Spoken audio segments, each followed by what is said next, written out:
Om Namo Bhagavate Vasudevaya. Om Namo Bhagavate Vasudevaya. Om Namo Bhagavate Vasudevaya. Om Namo Bhagavate Vasudevaya. Om Namo Bhagavate Vasudevaya. Sri Chaitanya Charitamrita Madhya Lila Chapter 16, text 139, translation and commentary by His Divine Grace, A.C. Bhaktivedanta Swami. Snehole Shapekha Matra Shri Krishna Kripar.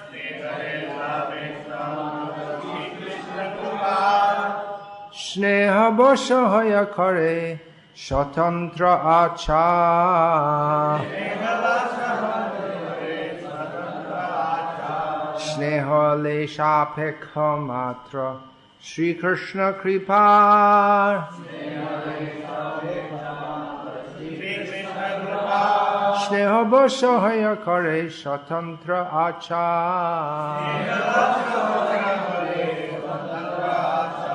Snehole Shapekha Matra Shri Krishna Kripar.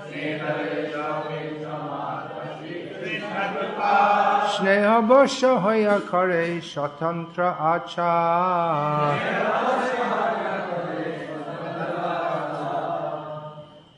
This talk is a continuation in a series of talks that I've been giving on the subject that bhakti is independent and supreme. In this regard, there are many statements in Shastra. There is a famous statement of Lord Brahma to Krishna recorded in this regard in Srimad Bhagavatam.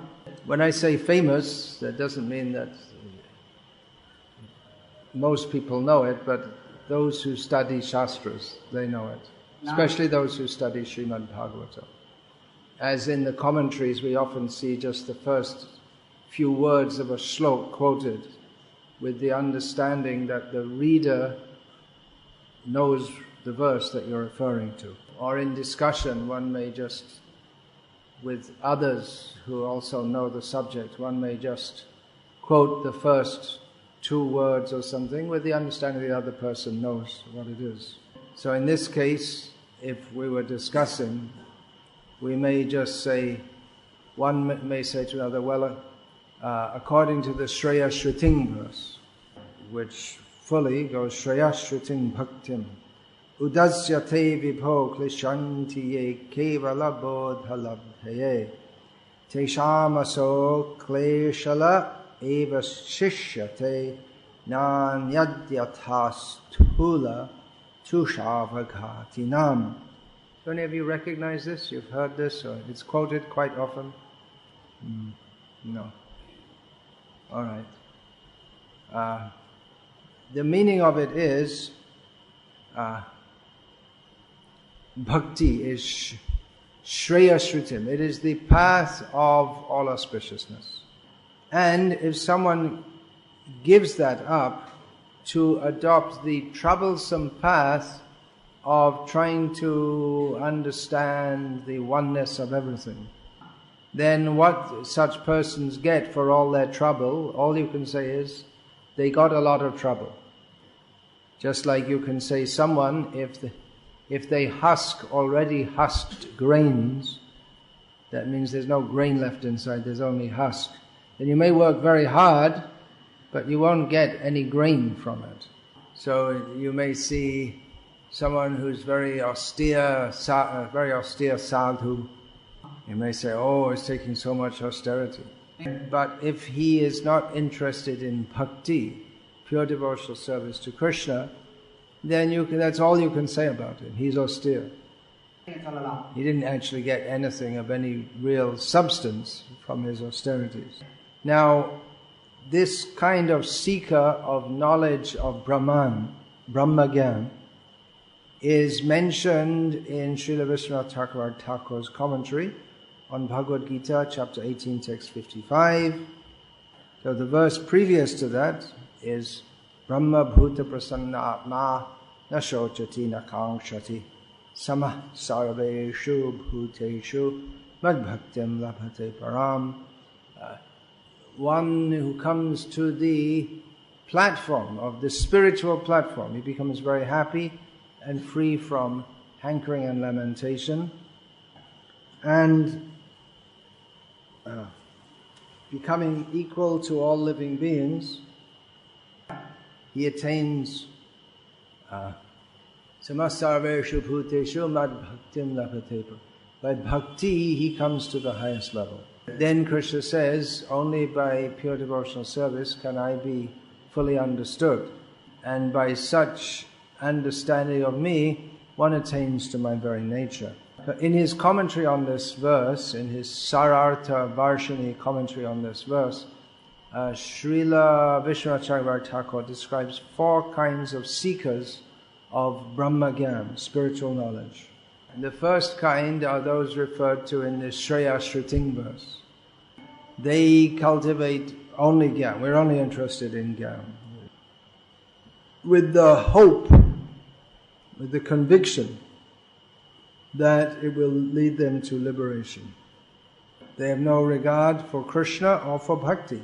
They undergo great trouble. Vishwanath Chakravarti Thakur, he doesn't praise them. If you see a sadhu who is very austere, very determined to merge into the oneness of the totality of everything, they say, oh, what a great sadhu. Vishwanath Chakravarti Thakur refers to them as ati nindita, that they are highly condemned. Among 4 classes of jnanis that he will describe, these are the worst. They completely ignore the path of bhakti and think that they'll do everything by their own achievement. The second class he describes are a little better. They are also interested in cultivation of jnana. By knowing everything, I will conquer over Maya. They think wrongly. They think that the truth will set us free. That was the title of a popular song in the United States of America during the civil rights disobedience to get the blacks to have the same civic rights as the whites in America. So the second class of jnani, they cultivate jnana with the idea of attaining liberation, but they have some touch of bhakti. In Shastra, it's stated, for instance, Sarvasam eva siddhinam mulam taccharanarchanam. The root of all kinds of siddhi is worship of the lotus feet of the Lord. Now, to attain siddhis, one has to undergo great trouble. But generally, one also has to pray at least somewhat that, oh God, please give me these siddhis so I can fly in the sky and become invisible and all these useless things. So they may rise to the higher stages of yoga by their own efforts. Because generally the eightfold yoga path is very difficult to follow. It begins with yama, niyama, following various rules and regulations, which nowadays most people find very difficult to follow, even basic regulations. The third stage is asana, sitting properly, which most people also can't do. Then pranayama, most people don't know how to do it also.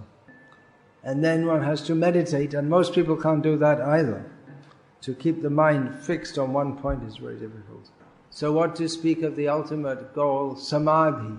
It's extremely difficult to attain.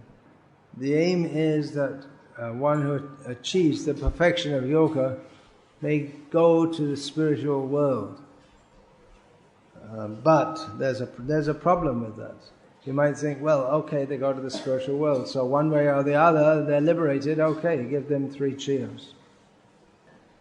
So they're also described in Srimad Bhagavatam by Brahma, such persons. Ye nirvindaksha vimuktamaninas tvayasta bhavad avishuddha buddhayaha aruhya krichrena parang padang tataf patantyato nadrita yushvarangaha. Such persons may with great effort over many lives, after a long time, become liberated from this material world. But having done that, they again fall down again. Well, why? What's their fault? You can't go to the spiritual world without having pure consciousness. So their consciousness is pure in the sense that they've controlled these rare yogis. They've controlled Kam, Krodh, Lobh, Moha, Mada, Matsarya, the 6 enemies. So they're purified. They've gone beyond the 3 modes of material nature. But they're not completely purified because they haven't taken shelter of Krishna. So they are described as possessing avishuddha buddhi. It means that their buddhi, their intelligence may be pure, inasmuch as there is no proclivity sheltered there for breaking any of these principles. So their consciousness is pure, that's called shuddha buddhi, but it's not completely pure, therefore it's called avishuddha buddhi. Vishuddha buddhi means it means like shuddha buddhi but increased. So we can say they have shuddha buddhi but not vishuddha buddhi, because they neglect to worship Krishna's lotus feet, which means that for all their austerities they never really advanced any more than a neophyte devotee comes to the temple and claps his hand in the arti. They didn't advance that much even. So from this verse also we can understand that although one may make great effort, but it can never compensate for the fact that these are artificial processes. The aim of life is something much better than simply getting free from suffering.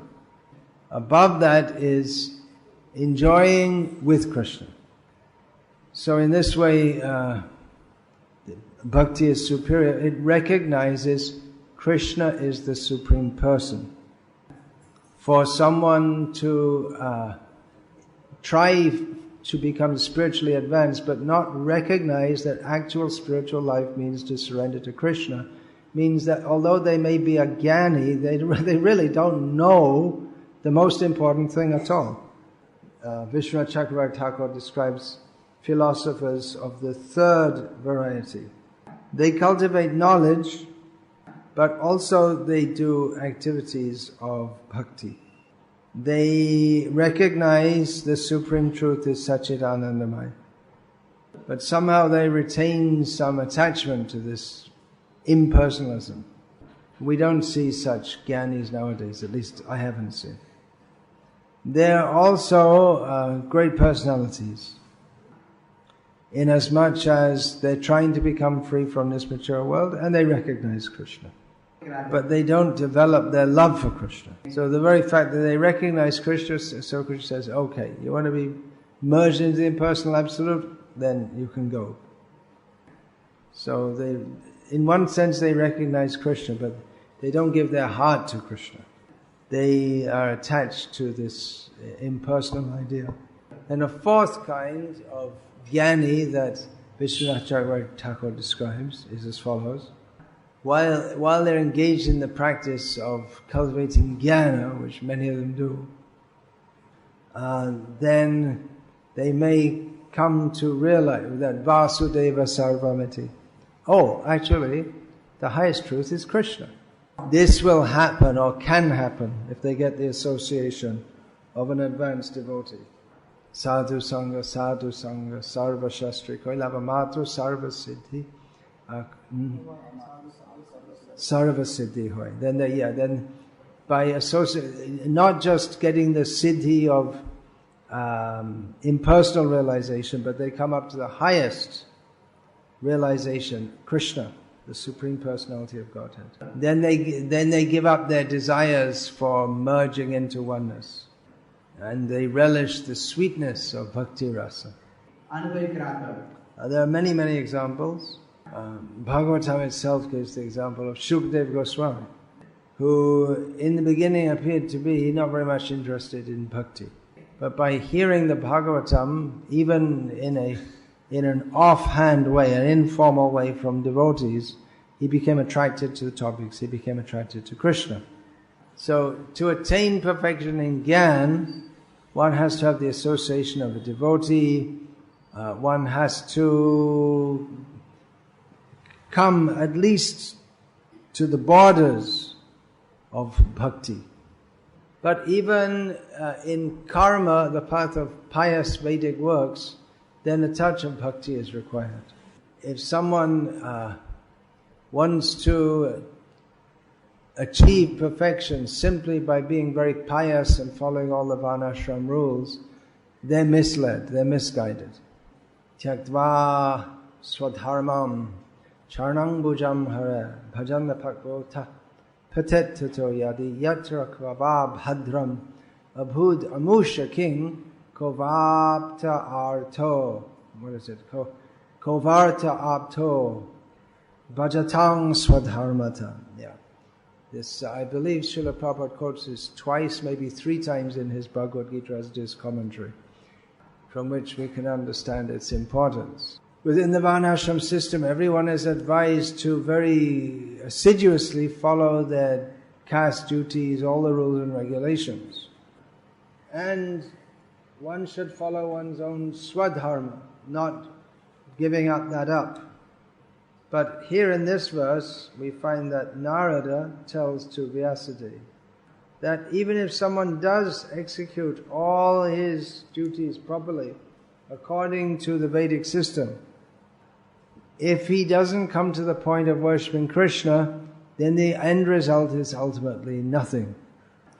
It's the same idea that's been given in Bhagavatam up to this point in various ways. But also Narad says, if one gives up all of one's regulated duties only to worship Krishna, he doesn't lose anything. If you give up the path of pious works to worship Krishna, but you don't become perfect in this life in your worship of Krishna, you may have to come back again, but you don't lose anything. But on the other hand, if one follows all the Vedic rules very nicely but doesn't worship Krishna, he doesn't gain anything substantial. As Chaitanya Mahaprabhu said in this regard, Chari varashrame jadi Krishna nahi bhaje Shadharma karidre rorave parimaje. That by following the rules of the varnashram dharma, if one doesn't worship Krishna, then he'll fall down. That's quite a statement if you think that people are trying to follow varnashram so strictly. Not nowadays, but previously. Dharmasvanushtito pungsang vishvaksena katasuya nodpadiyad yadi ratim shrama eva hi kevala. One may perform his duties very, very nicely, but if as a result of doing so one doesn't gain a taste for hearing about Krishna, then again we can say he worked hard. That's all. There's nothing actually gained. So Nriga Maharaj is a great example. Karna is a good example. Even Duryodhana was following the Vedic rules, but he was inimical to Krishna. So the devotee, even without following all the rules strictly, can attain the highest perfection. Of course, it is better to follow the rules strictly. But the point is that bhakti is not dependent upon the rules. And bhakti is independent of anyone's material tampering with it. Somehow or other one should try to satisfy Krishna. That will be the perfection of one's life. If someone can satisfy Krishna, even if he doesn't follow all the strict rules of the Vedas, he's much better situated than someone who follows all the rules of the Vedas but has no particular taste for worshipping Krishna. So these are very strong statements, but we should just try to understand how very true they are. That even a neophyte devotee is better spiritually situated than a big, famous, austere Swami, who's not a devotee of Krishna. Persons who practice all these Vedic rituals, but they don't practice bhakti, then what do they get? Well, they don't get Krishna, And if you don't get Krishna, then what's the use of anything? Here's another prayer from Lord Brahma I will recite. Pureha bhuman bahavo piyoginas Twad arpiteha nija karma labdhaya Vibhudya bhaktaiva kato panitaya Prapedi jno chuta tegating param. Almighty Lord, in the past there were many yogis who upon finding themselves unable to attain knowledge of you simply by practicing yoga, in the end they found out that they themselves came to the conclusion, what's the use of all this? So as a result of this, they gave up practicing their difficult yoga processes, offered all the results of their devotion to you, took great pleasure in serving the devotees, and they took leave from the process of trying to understand Krishna without understanding Krishna, which might sound very strange. And they simply came to Krishna, that understanding that I'm incapable of understanding the absolute truth. When He reveals Himself to me, then I can understand. If every one of us could just understand how small we are, how tiny, this life is just a few seconds, then all this, so much effort, political efforts, business efforts, someone trying to get something more than the other, exploit other people, put them down, it would all come to an end. That's what we're preaching to everyone. That even people who have been on the Jnana Marg, if they take to Bhakti and they do so with great endeavor, this is actually the auspicious path to take to Krishna consciousness. Anything else is inferior. It doesn't bring us to the right point. As long as we're trying to improve ourselves, thinking that we can improve ourselves by any method independent of Bhakti, that long we remain away from pure Bhakti. In the 20th chapter of the 11th canto of Srimad Bhagavatam, wherein Krishna speaks to Uddhava, these points are magnified in various ways. Tasman mad bhakti yuktasya yogino vaimadatmanaha na jnanam na cha vairagyam na praya. Na jnanam na cha vairagyam praya shreyo bhavediha. Krishna says, for that yogi, the bhakti yukta, the bhakti yogi, who wholeheartedly engages in my service, he's fully engaged in Krishna's service, he doesn't think about anything else. So, such a devotee, Krishna says to Uddhava, such a devotee has attained the perfection of life, and he's attained to that which is ultimately beneficial to him. So this is the point to be made again and again. Simply by working hard in this world or trying to be very intelligent in this world, it won't actually help us. Even knowledge of liberation, which is attained by jnana or yoga, that is not very important in comparison with bhakti. The press, the newspapers, and they may promote atheism, but it's not a fact. God is a fact. They are misleading us, saying build more hospitals, build more schools, and we'll help people. So in this way they're not actually helping. Of course it's the government's duty to provide certain facilities for the people. However, the real duty of a Vedic king is to try to arrange spiritual association for the members of his kingdom. Simply if one says that, well, we have a very good kingdom, everything's going on very nicely, but if there's no Krishna consciousness, what's the point? What's the answer to the question? There is no point. For the devotee who even tries, or someone even tries seriously to be a devotee, he's better situated than a great so-called jnani, because he satisfies Krishna. Yenatma suprasidati. Oneself becomes satisfied if one tries to satisfy Krishna. So if Krishna is satisfied, we are satisfied, the whole world can be satisfied by this process of bhakti. Yasmin tushte jagat tushta. It's not, although a devotee works on the platform knowing what Krishna wants, bhakti is not dependent upon knowledge or renunciation. Krishna again and again says in Bhagavad Gita that one who knows about him goes to the spiritual world, never to come back again. As far as knowledge and renunciation are concerned, they are good qualities, but real purified knowledge and renunciation, they arise in the heart of someone who is attached to the devotional service of Krishna. Vasudeve Bhagavati Bhakti Yoga Prayojataha Janyat Yashu Vairagyam Jnanam Chayata Haitukam. For one who engages in pure, unmotivated service to Krishna, all knowledge and all kinds of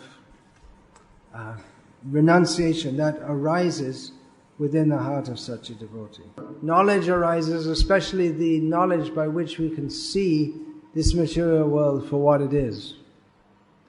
A real vairagi or renunciant is not one who simply says, no, I won't have anything to do with anything. Srila Prabhupada gives the example of a man who walks into a bank and says, everybody, I'd like to announce, I'm renouncing all the money in this bank, but it doesn't belong to him anyway. So in this way he simply announces his foolishness. But in the same way someone says, I'm giving up the world. It was never yours to give up in the first place. Real renunciation is anasaktasya vishayam yataham upayanjataha nirbandha krishna sambandhe yuktam vairagyamuchyate. To see everything is in this world, it belongs to Krishna, I should use it in the service of Krishna. However, if one thinks, I'd really like to enjoy it for myself, but anyway, I'm supposed to offer it to Krishna. It's not the same as someone who never, a pure devotee, who never thinks how I can use it for myself. He only thinks how I can bring other people to the lotus feet of Narasimha, how Narasimha will be pleased like this. So a devotee's understanding of renunciation and detachment is very different from that of the non-devotees. There may be very many austere people who just want to give up everything. But that's based on a misunderstanding, because we don't own anything anyway. And they may see devotees going in trains and planes and saying, that's not very renounced. But if a devotee goes in a train or airplane for the service of Krishna, that's more renounced than someone who walks bare feet over the thorny land just because he thinks, I'm giving it all up. So for the so-called jnanis, it's a great effort to be detached, because they're thinking, actually I'd like to enjoy it, but I'm just going to, no, I won't enjoy it. I want to enjoy it. No, I won't enjoy it. But a devotee thinks everything is for Krishna's enjoyment.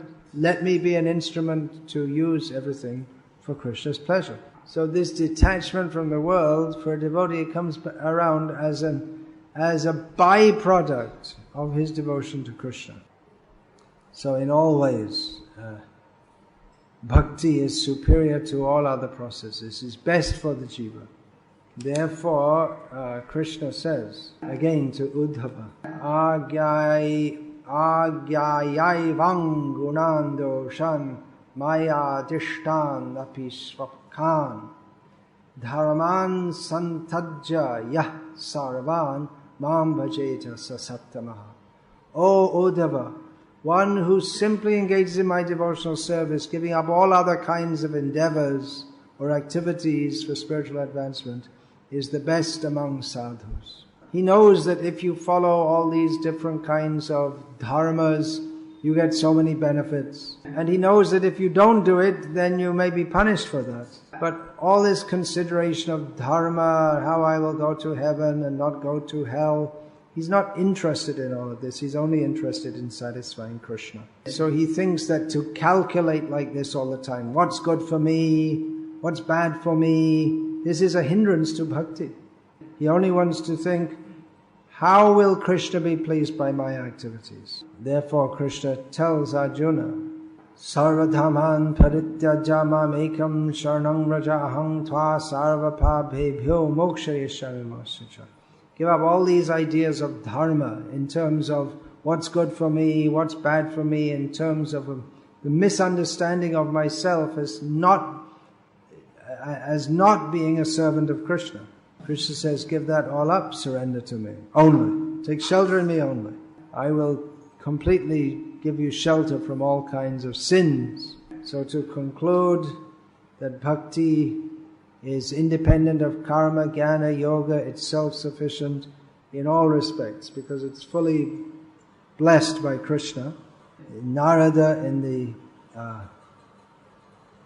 Bhakti Sutras says, Svayam phalarupateti brahma kumaraha. Bhakti is itself the fruit of bhakti. Bhakti is not caused by anything else. You can open up 10 million hospitals, but they won't bring you an inch closer to bhakti. Of course, you can open hospitals with the idea of pleasing Krishna, but Krishna says, Patrang pushpam palanta. We can please Krishna by very simple methods also. So bhakti is not the result of something else. It's independent of any pious activities, Vedic speculative activities, karma, jnana or yoga. It's not that you do some, just like you perform some yagyas, you go to heaven, then you stop performing yagyas. It's not like that. The goal of bhakti is bhakti. In other words, in the neophyte stage, hearing and chanting about and serving Krishna, one's goal is to come to the advanced stage of hearing and chanting about and serving Krishna. So as one advances in bhakti, the quality of his shravanam, kirtanam, that advances. And the desire to hear and chant and serve, that increases more and more. Not that now I've done so much, soon I'll be able to give it all up and then I can enjoy myself. Devotees don't think like that at all. Therefore bhakti is also eternal. One may be residing in the heavenly planets because of pious activities that one previously performed and has now stopped performing. So one is enjoying the results of pious activities, but when the stock of pious credits is exhausted, Tetang bhuktva swargalokang vishalang kshine punye martyalokang vishanti. One again falls down to this earthly sphere. So one performs pious activities, then one stops performing all those yagyas and all those things and goes to the heavenly planets. Of course, in the heavenly planets you can also perform yagyas to bolster your situation, but in course of time you have to fall down again. The jnani or yogi, they may become liberated, but again they become entangled. Unless they develop some at least a little bhakti, then they can come into bhakti. But in bhakti, it's hearing, chanting about, serving Krishna. And that just goes on and on and on. It's not that you stop doing it. It's an eternal process. Hare Krishna. I'll finish there. All glories to His Divine Grace, Srila Prabhupada. Any questions about this place?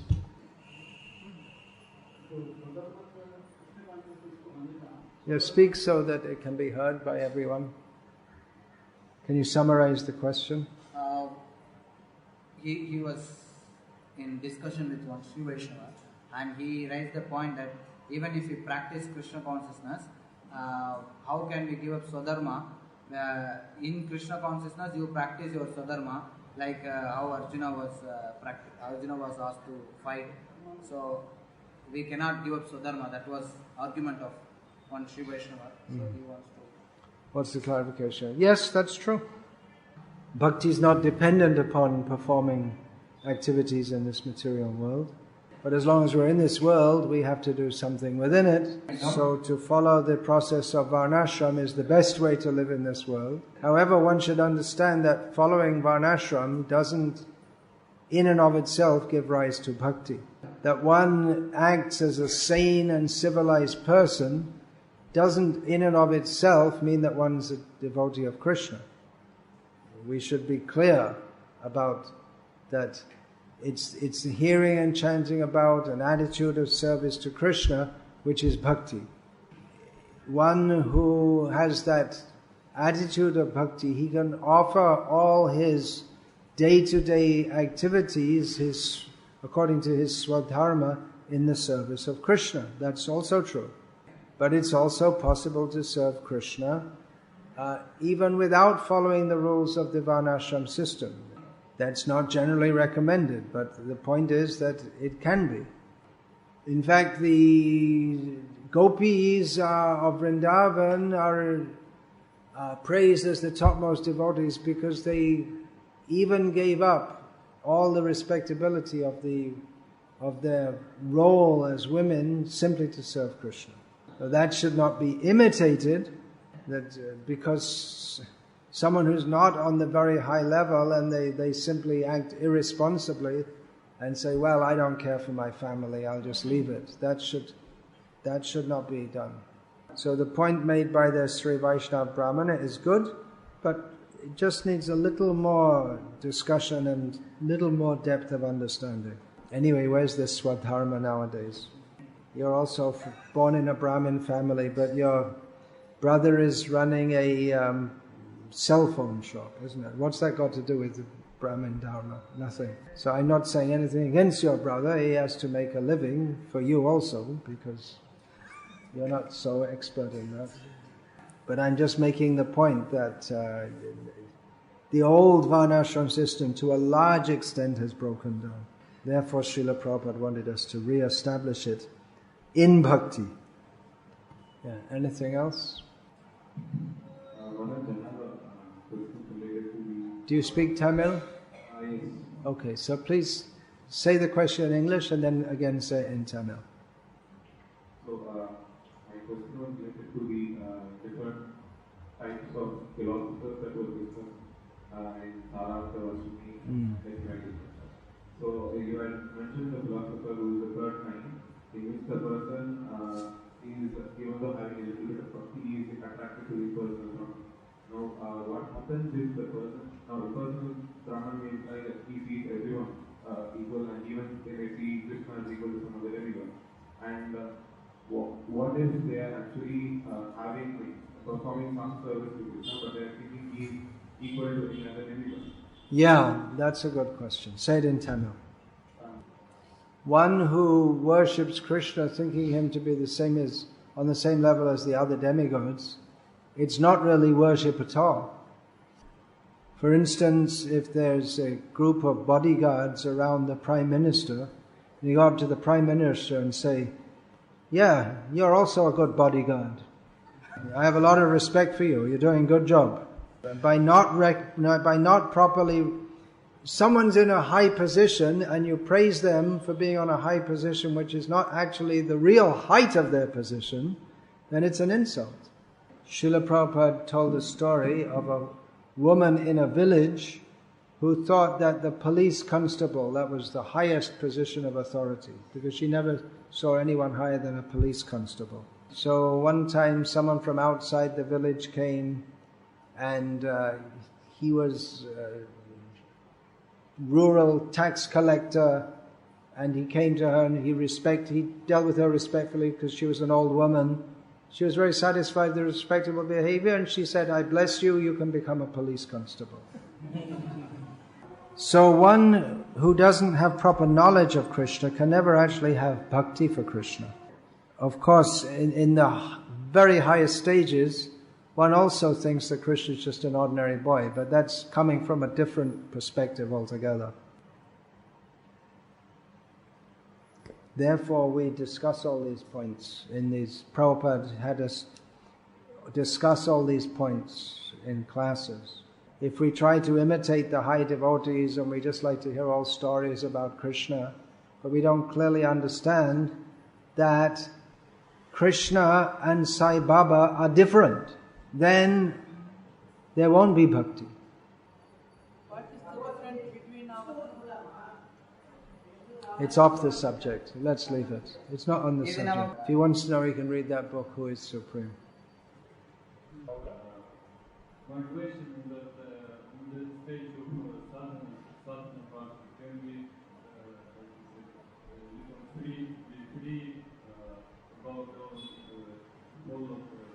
strict follow of process, because the Prabhupada warned us to that if we not follow strictly, that the mode of nature may cover us and take us away from God. So what's the question? It seems to be more like a statement that we should follow strictly. Because my question is that Prabhupada wanted us to follow strictly. Okay, that's a statement, it's not a question. All right, you can translate that if you want. You can come and join our farm communities. Srila Prabhupada said the main purpose is to save time for practicing Krishna consciousness.